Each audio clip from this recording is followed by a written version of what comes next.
Halo semuanya, balik lagi bareng gue di channel ini. Gimana kabarnya hari ini? Semoga sehat dan lancar rezekinya ya.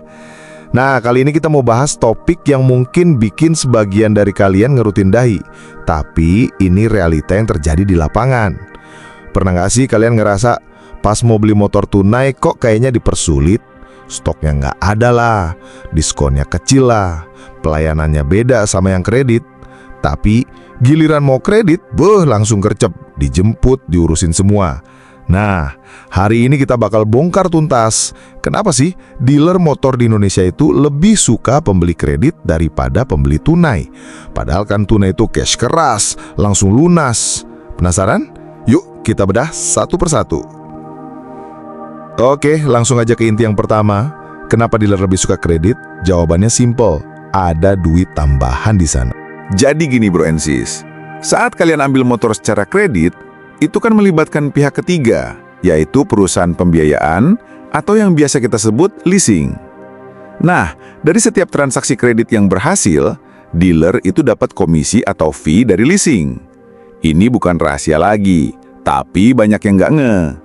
Anggap aja ini kayak uang jasa, karena dealer udah bantuin leasing dapat nasabah. Lumayan kan? Selain fee tadi, ada lagi nih yang bikin dealer makin cinta sama kredit, bonus dan insentif. Setiap dealer, bahkan setiap sales itu punya target penjualan bulanan. Dan target ini sering banget diukur dari jumlah penjualan kredit. Kenapa? Karena penjualan kredit itu dianggap lebih berkualitas oleh prinsipal atau pabrikan motor dan leasing. Bayangin aja, satu sales berhasil jual 10 motor kredit dalam sebulan, dia bisa dapat bonus gede banget. Lebih gede daripada kalau dia jual 10 motor tunai.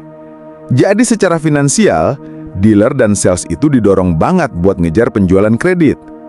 Ini bukan cuma soal target unit loh, tapi juga soal profit sharing dari bunga yang dibayarkan ke leasing.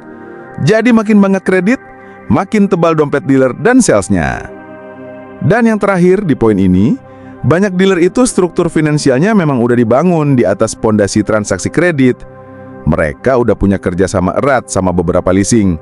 Dan pemasukan dari fee serta bagi hasil ini jadi tulang punggung operasional mereka. Jadi kalau ada pembeli tunai, ya oke aja, tapi nggak semenguntungkan kredit. Ini yang bikin mereka lebih push ke kredit. Nah, sekarang kita bahas sisi yang bikin kita para pembeli tunai kadang ngerasa, kok gini amat sih? Ini bukan berarti dealer benci sama pembeli tunai ya, tapi lebih ke arah prioritas bisnis. Poin pertama, pembeli tunai itu bukan prioritas utama. Kenapa? Karena dari satu unit motor yang dijual tunai, dealer cuma dapat untung dari selisih harga jual dan harga beli motor itu aja. Nggak ada fee tambahan dari leasing, nggak ada bonus target yang signifikan. Jadi secara hitung-hitungan bisnis, profitnya lebih kecil dibanding jual kredit. Makanya, jangan heran kalau kadang kalian dengar alasan-alasan kayak, waduh pak, bu, stoknya lagi kosong nih yang tunai, kalau kredit ada kok. Atau, diskonnya cuma segini pak bu, kalau kredit bisa lebih gede potongannya. Ini bukan kebetulan bro and sis, ini strategi. Beberapa dealer bahkan sengaja mempersulit pembelian tunai. Misalnya prosesnya dibikin lebih lama, janji pengiriman motornya mundur-mundur, atau diskonnya minim banget.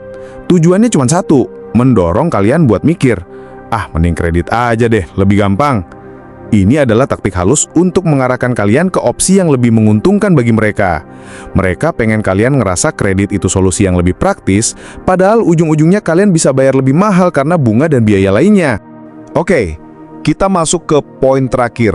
Ini yang paling penting dan bikin kita semua harus lebih bijak. Bahwa sistem penjualan motor di Indonesia itu memang sudah dirancang sedemikian rupa untuk mempermudah dan mendorong transaksi kredit.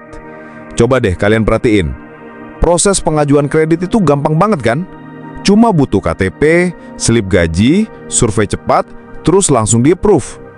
Bahkan motornya bisa diantar langsung ke rumah. Ini semua didesain supaya kalian gak mikir panjang, biar impulsif. Wah gampang banget nih, langsung ambil aja. Dan yang paling sering disorot adalah promosi cicilan bulanan yang rendah.